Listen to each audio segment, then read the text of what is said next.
Hello and welcome to Divorce Diaries Show podcast. My name is Michelle Trina and I am the host and the creator of Divorce Diaries, the one and only one-woman comedy show and sometimes with special guests. This weekend was awesome. I was in Chicago for an investors screening and meeting for Divorce Diaries season 1. We pitched to potential investors and it went really well. And then we had a live taping at the Lincoln Lodge of Divorce Diaries, the first special that is going to be aired on Amazon Prime, produced by David Voxmullen, directed by Danny Reyes. And I am so excited. It went really well. It was a really good weekend. It was fast paced. It was fueled with support and laughter and a lot of energy.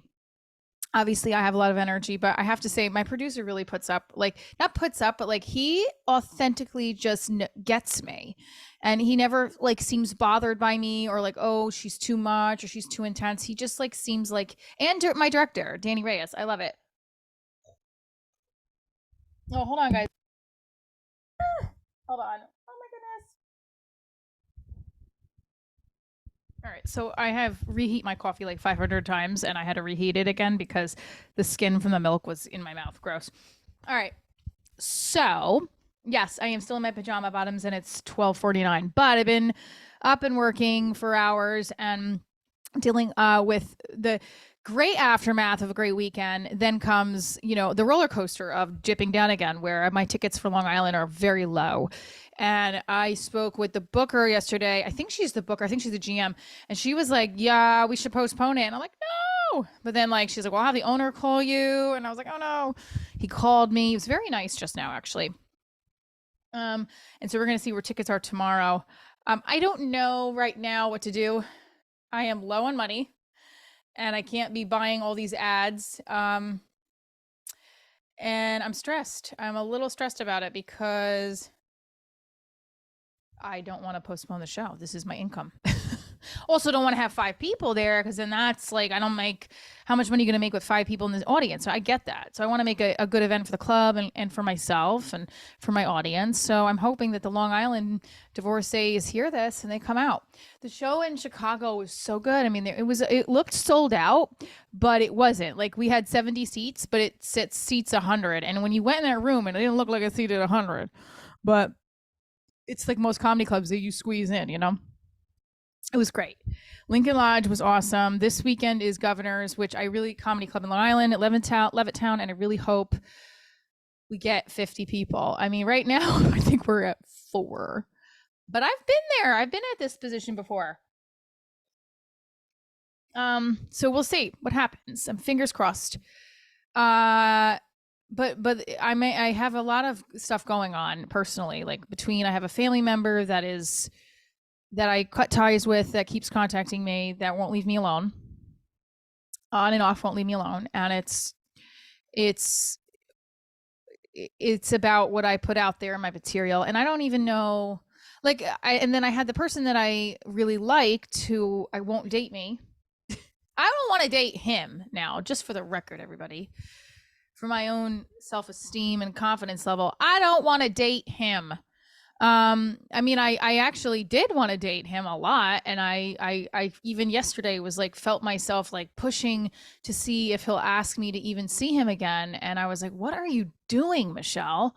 Meanwhile, my family member even though I blocked this person, they still calling me and sending me these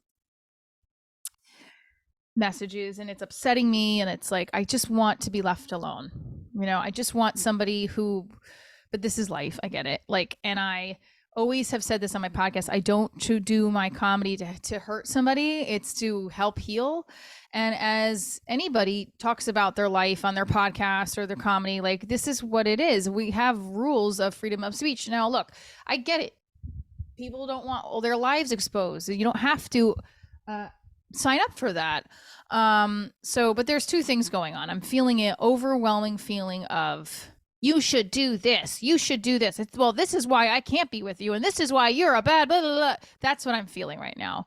or this is why you're not as funny as this person, or this is why, you're not selling enough because of this. Like I have a lot of that going on in my head right now, mostly just random voices in my head. But I had like a really high when I got home, but then the low of like, then you have to deal with this. And it's like, this is life. And I get it. I go back to pulling out Ed Milet, where he's like, this is when you struggle in adversity, it's how you have these moments to keep to your habits and rituals that will then push through and you'll get up even higher than you were before. Damn it, my coffee keeps getting colder. It's fine. So what I decided to do was just keep sticking to the plan of 100 leads today and creating content. And we have a New Year's Eve show back in Chicagoland this time in Wheaton, and I got an email that stated we already half sold our VIP tickets, which is awesome. So that means that they sold 10 VIP tickets so far. How fucking cool is that? And that made me smile. And my producer's like, maybe Chicago does really love you. You need to move here. Because I was joking. I was like, New York hates me. Because my last New York City show only had 4 people there. Yes, I'm saying it on the fucking Bra podcast because not many people listen to it. And I was embarrassed, but we still went through it. And I love that club that I work there for. They just support me. So I appreciate him, Al, for letting me have the show, even though it was only 4 people. And I'm not supposed to say I don't know if I'm supposed to say or if I can say it, but the person that I liked or wanted to kind of connect further with came to that show, and I was really feeling excited. Well, no, okay, let me say this. I really like that he came to me. I'm very happy that he came to the show, but then I'm really disappointed that he came because it's like I that whole thing is still fucking bothering me, and I know when I have spoken with him about everything, like he makes it sound really like I can try to understand where he's coming from. And then there's a little person in the back of my head that's like, Michelle, do not even for a second believe any of it. And I'm not saying that what he's saying is not true about our backgrounds and all this stuff, but it's just like, dude, there's going to be somebody that embraces every part about you and doesn't want to let you go. And this guy doesn't give a fuck about letting me go. And he can say all he wants that he does. He doesn't. I'm going to tell you right fucking now. And this is the mood I'm in today because of what happened last night. I'm sick of getting bullied by people and specifically not this guy, not the new guy. No, the family member who's bullied me for my entire fucking life. I am so sick of it. And I am upset because I just want to be in a positive headspace, surrounded with positive people and not manipulated and not made to feel bad about myself. And also, I have the right to speak my life on my shows. This is what makes this country beautiful, right? Okay. I don't know. I'm not trying to talk from my ass here, but like I'm in an emotional frame of mind right now because they're the components not like this is so frustrating because I have people's my family was okay. I'm just stuttering now because I'm trying to keep my mouth shut. In the fact is, my career is about opening my mouth, right?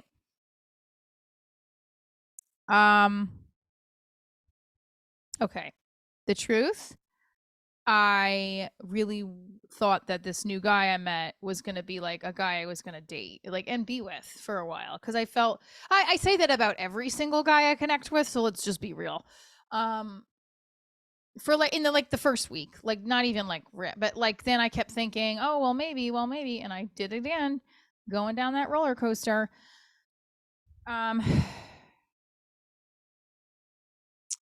I don't want like I don't want family members to come at me and like this is what it is. I guess this is what's going to happen.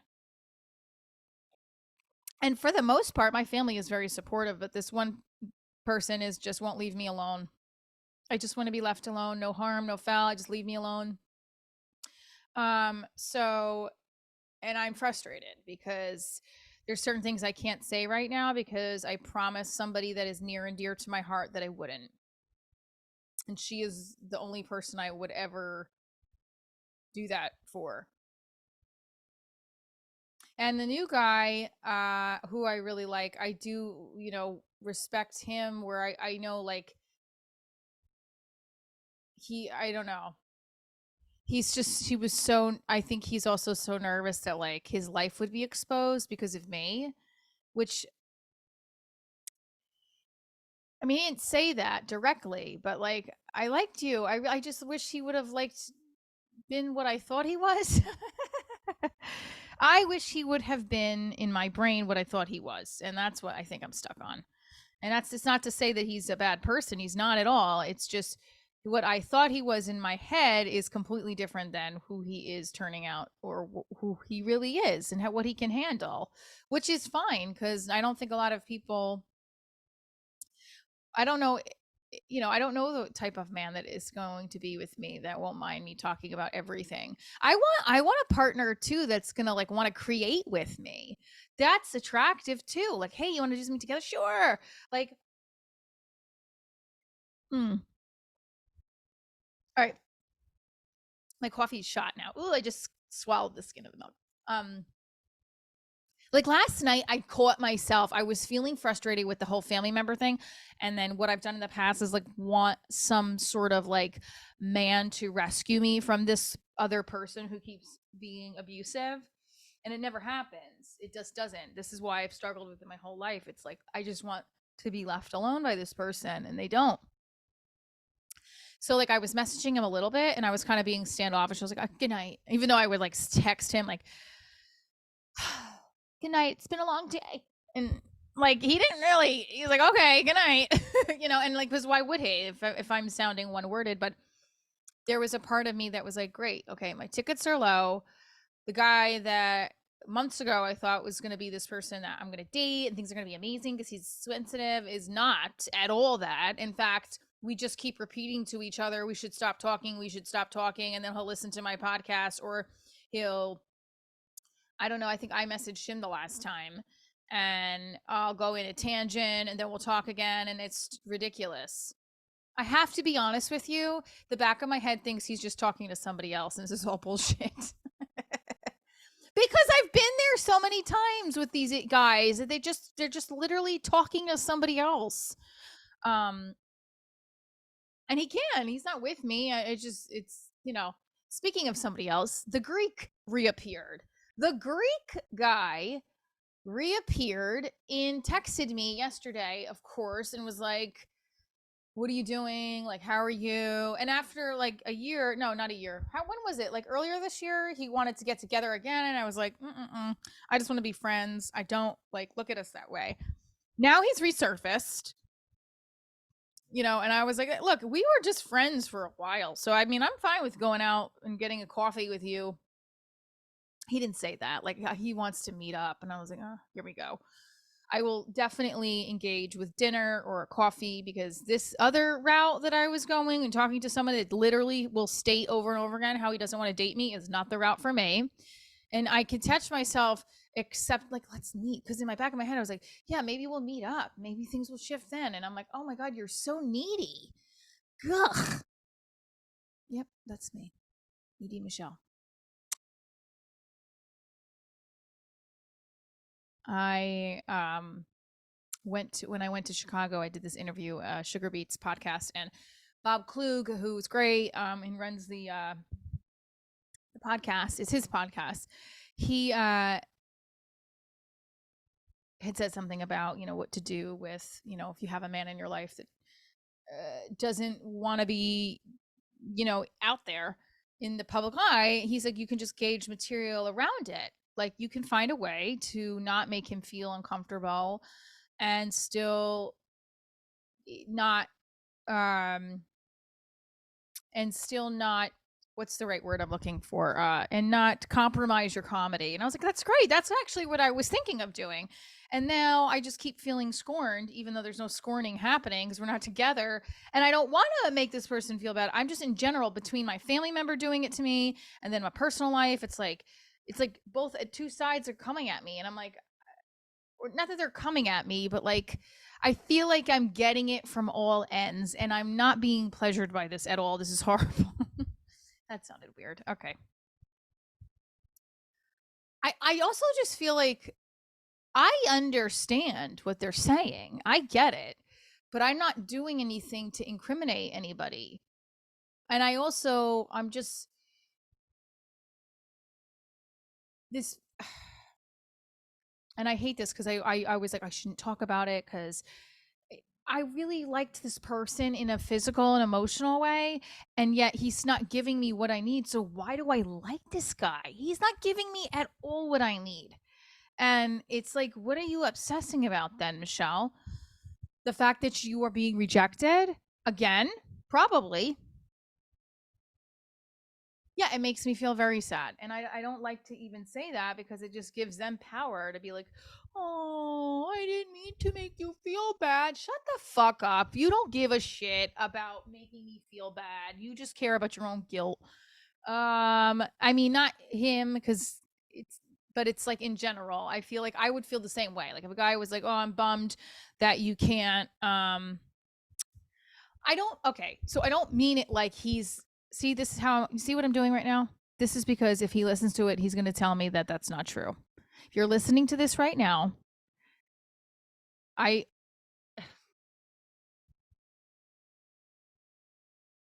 like, I don't want to be stifled in my artistic career. And I also want to find love and have somebody just embrace me and not want to miss a moment, not want to miss a moment without me. And the conversation had come up once, a couple of times, that be like, what does your daughter think of the show? Does she like it? Does she not like it? Does she not? Like my friend Rob, he's my Uberful driver, shout out to you, Uberful Life. He said to me the other day, he's like, what are your he allows me to say his name, by the way. He allows me to say his name on, because he's a comedian too. Uberful Life, shout out. He said to me, does your daughter like this? What does she complain about it like my kids do? And I was like, what? No, absolutely not. My daughter loves it. And then I asked her the other day, and this was her response. I'm going to see if I can get her to respond on the podcast. We'll see if we could do that. If not, I'll just repeat it because I don't know. But she said she really liked the show. She goes, I think it's funny, and I don't even know all about it, but I do know like it's about you and being divorced, and it's okay to be divorced and you find happiness in your life. And I don't know why it's not already famous because it's really funny. That's what she said. In those words, like not verbatim, but some of those words she used, and I will also see if I can get her to record it later. But if not, that's what she said. So I felt really like that filled my bucket yesterday. If you ever heard of that expression, filling your bucket, it made me feel like all the other negative stuff just washed away because my child believes in me. She's only 10, and she's like, wow, I'm so, like, she said to me, she goes, Mom, you're so amazing. That was all I needed to hear. That my kid believes in me. My kid sees what I'm doing, and my kid is like in awe about it. And I appreciated it because we want to make we want to make ourselves proud, but we also want our children and our parents to like look at us with pride. And obviously the partners that we have in our lifetime, right? Like a future husband or a boyfriend or whatever partner, long-term partner, we want them to be in awe of us. This person that I was talking to was like in awe, but not like, oh, I don't want to be a part of that. That's how I felt, right? That's how it comes across. And that's depressing to me. It's like, oh, like there's a lot of people like that though. They're not going to want to be in it. I get it.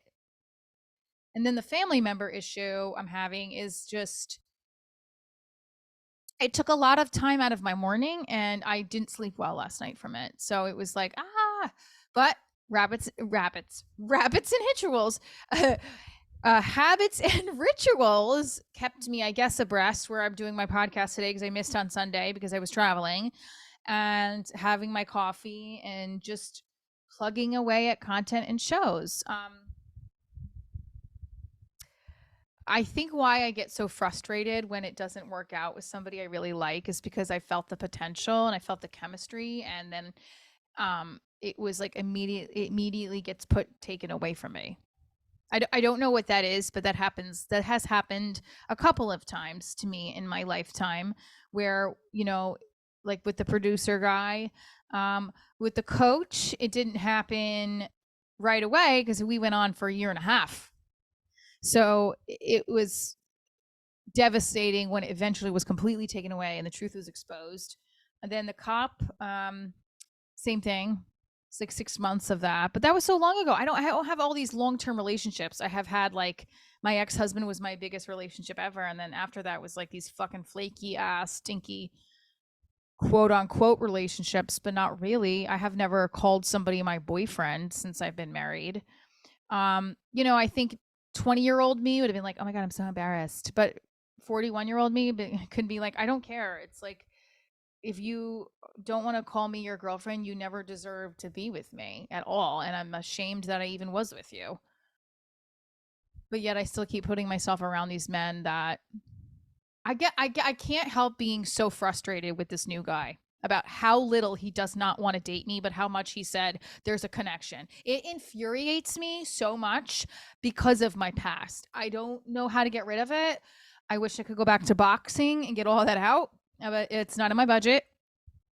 Even therapy right now, like I have to go back to my therapist and I have a fucking bill with her and I have to pay it.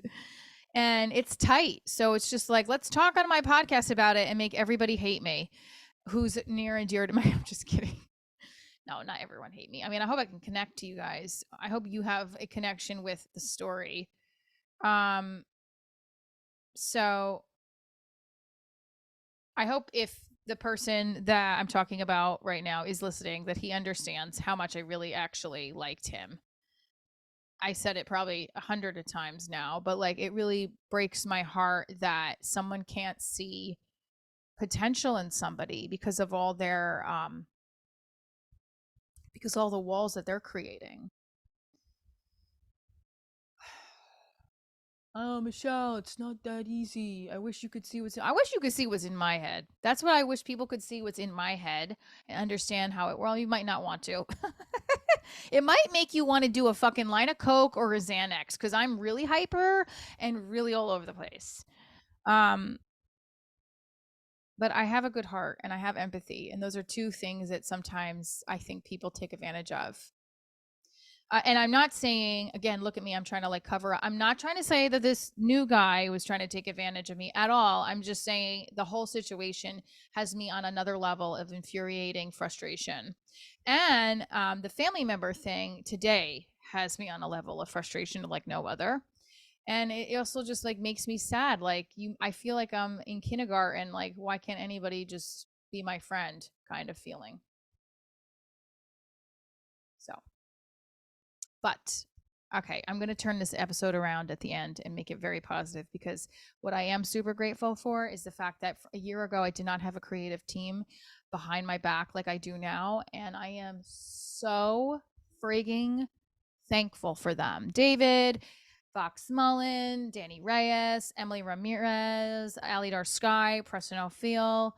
Preston, I hope I'm saying your last name right. Preston O'Phil, and everybody who came out this weekend at the Lincoln Lodge, like you rock my world. Like there was 6 different divorce attorneys there. I had a hearing impaired fan who was I was in tears when his interpreters were there and me and him were talking with the interpreters before the show. I honestly like I was like, this is why I do what I do. And all the other stuff does not matter. Uh so yeah, I think I'm on the right road. It's just a matter of how you navigate it. If you hate my content, no, I'm kidding. If you hate my content and you know me, please know that I don't come from a bad place. And if you love my content and you know me, I love you. And if you love my content and you don't know me, reach out and let me know what you love about it. Um, I do hope that the family member that is like on and off reaching out and being very, like defensive and towards me. I just hope they leave me alone and know that I do just want peace for them and that me discussing my life and how certain things have affected me in my life is in no way trying to, put them in a place where they're outed or um made to be in any weird circumstance. But I went through something that was traumatic to me. And I think everyone has something in their life. So I don't like that I'm being bullied to shut my mouth. And that's kind of where the frustration lies too, is somebody just wanting to be with me and not fear all this stuff and like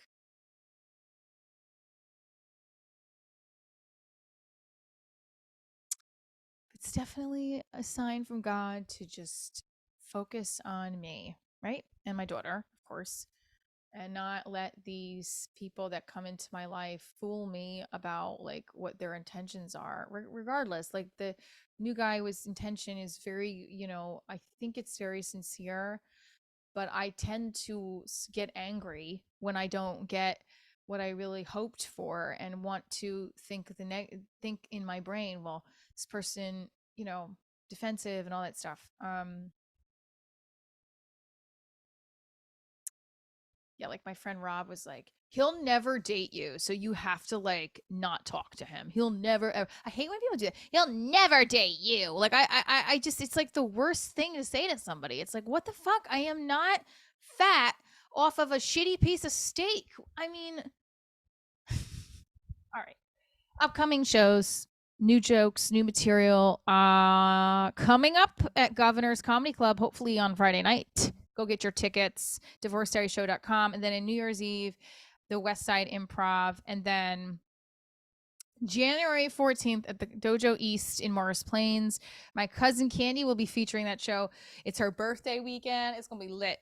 So just also a heads up on the New Year's Eve show, we have David Fox Mullen again, my producer, and he's featuring, and also my writing team will be there to do the improv part with me. It's going to be a lot of fun. And I hope to talk to you guys via messaging, or let me know how it goes, or if you want to tell me that my I'm just kitten shirt is weird or pretty or what, go for it. Love you guys. Keep living your happily divorced afterlife. I'm Michelle Trina, and this is Divorce Diaries.